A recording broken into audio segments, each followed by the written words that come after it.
এখনো কোরআন এবং হাদিসের রশি গলায় লাগা। বাজার এই দুনিয়া চাকচিক্যময় দুনিয়া।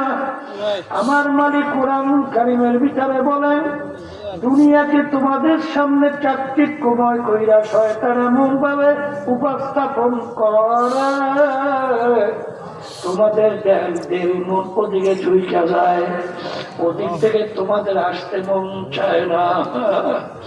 কিন্তু বাজান রে, আজকে অনেকে তো আলেমদেরকে গালিও দাও, সুযোগ পাইলে মারতেও চায়। বাজান আমরা কি করলাম? আমরা শুধু আল্লাহ বললে রসুলের কথা তোমাদের কাছে শোনাই, কে মানবা কে মানবা না তা তো জানি না। এই জন্য ওলামায়ে কেরাম দেখবেন অনেক সময় আলোচনার পরে বলে, ওমা আলাইনা ইল্লাল বালাগ, আমাদের দায়িত্ব তোমাদের কাছে পৌঁছানো, তোমরা মানবা কি না মানবা এটা বুঝবা আল্লাহর সঙ্গে। কিন্তু আরে মানুষ, আমার মালিক কিন্তু ভালো মন্দ বোঝার তৌফিক কিন্তু মানুষের মধ্যে দান করছে, আমার মালিক কিন্তু গরুর মধ্যে দেয় নাই। বাতান মানুষের ভিতরে কি বুঝদান করছে? তুমি রাস্তা দিয়ে যাও, দেখো রাস্তার ভিতরে গোবর পড়ে আছে, ধারে কাছে তোমার চোখে কোনো গরু দেখা যায় না, কিন্তু তোমার জ্ঞান বলবে এখান থেকে একটা গরু গেছিল। ওই গোবর দেখার পরে জ্ঞান বলে কি বলে না? ঠিক বাজান রে, আমার মালিক তোমাকে আমাকে জ্ঞান দান করলেন, বুঝদান করলেন। যখন আল্লাহর বান্দা বান্দি আমার মালিকের সূর্য নিয়ে মুরাকাবা করে, যখন সমুদ্র নিয়ে মুরাকাবা করে, যখন গাছ নিয়ে মুরাকাবা করে, যখন কুরআনুল কারীম নিয়ে মুরাকাবা চিন্তা করে, তখন তোমার আমার জ্ঞান উত্তর দেয়, এ বানান্য একজন কারিগর আছে, তার নাম হলো আল্লাহ। বড় বড় কথা ঠিক কিনা?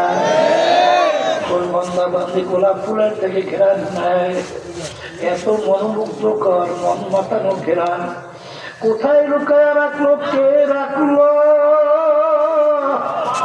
যখন বন্দা বান্দি ঘেরান নেয়, তখন সে উত্তর দেয়, আরে রাখুন একজন কারিগর, হারুন তু হ্যায় ও মে তু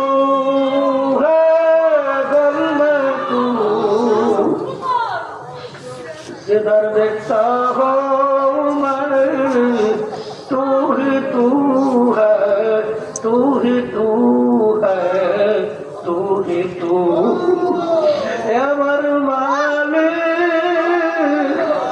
আমি যখন একটা ফুলের দিকে তাকাই, আমি ফুল দেখি না, আমি দেখি তোমাকে। আমি যখন ফুলের ঘেরান নাই, ঘেরান পাই না, আমি পাই তোমার ঘেরান। আমি যখন গাছের পাতের দিকে তাকাই, আমি গাছের পাতা দেখি না, আমি দেখি তোমাকে। আমি যখন সূর্যটার দিকে তাকাই, আমি সূর্য দেখি না, আমি দেখি তোমাকে। আল্লাহ আইনামা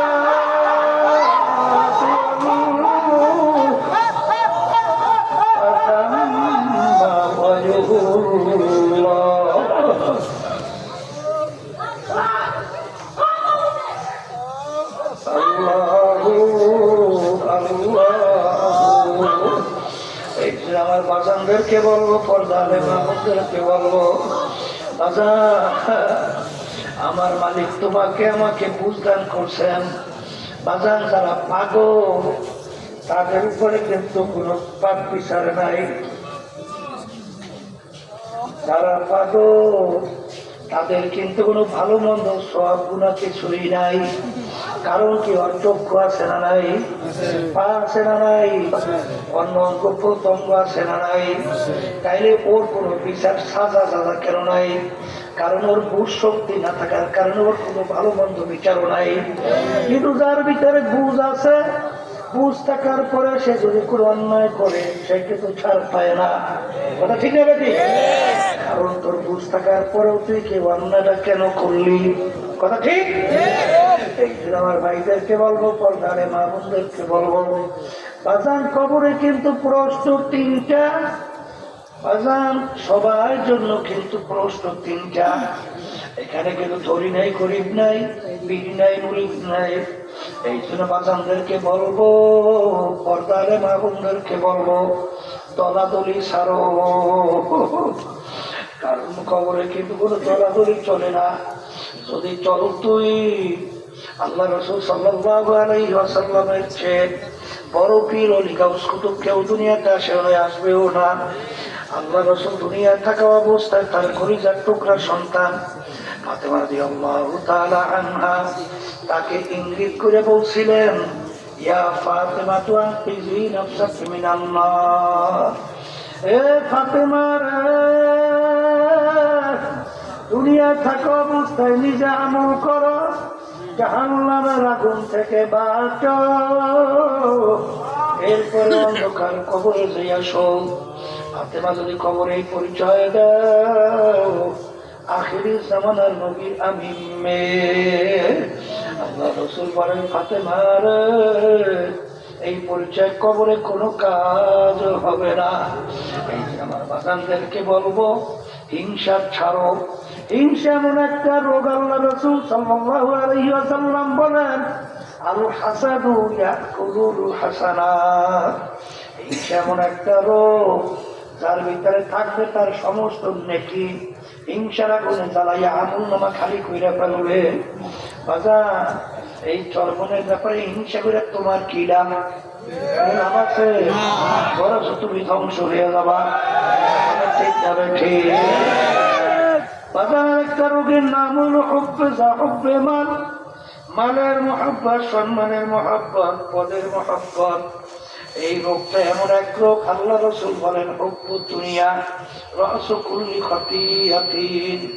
সমস্ত গুনার মূলই হইল এই দুনিয়ার মহব্বত। দুই একটা এমপি পদের জন্য, একটু সম্মানের জন্য, একটু সম্পদের জন্য অনেক অংশে ফতুয়া পর্যন্ত ঘুরাইয়া যেতেও চিন্তা করে না। জোরে বলে নাউযুবিল্লাহ। আল্লাহ রাসূল বলেন, এইটা হলো সমস্ত গুনার মূল। কথা ঠিক হবে ঠিক। সাহাবায়ে কেরামদের ইতিহাস পড়লে দেখবেন, তামাম দুনিয়া যদি তাদের পায়ের কাছে ফেলায় রাখা হইতো, এই কাজে আল্লাহ আল্লাহ রাসূল বেজার। জীবন হুঁশ থাকতে সেই পথে এক পাও বাড়ায় না। কথা বলে না ঠিক হবে ঠিক। এই যে আমার বাজানদেরকে বলবো, পর্দারে মা বোনদেরকে বলবো, আমি আপনাদের সামনে যে প্রথম আয়াত তেলাওয়াত করছিলাম, আয়াতের ভিতরে আমার মালিক বলেন, প্রত্যেকটা মানুষের আমলনামা কিয়ামতের ময়দানে আমার মালিক দাড়ি পাল্লায় দিয়ে ওজন দিবে।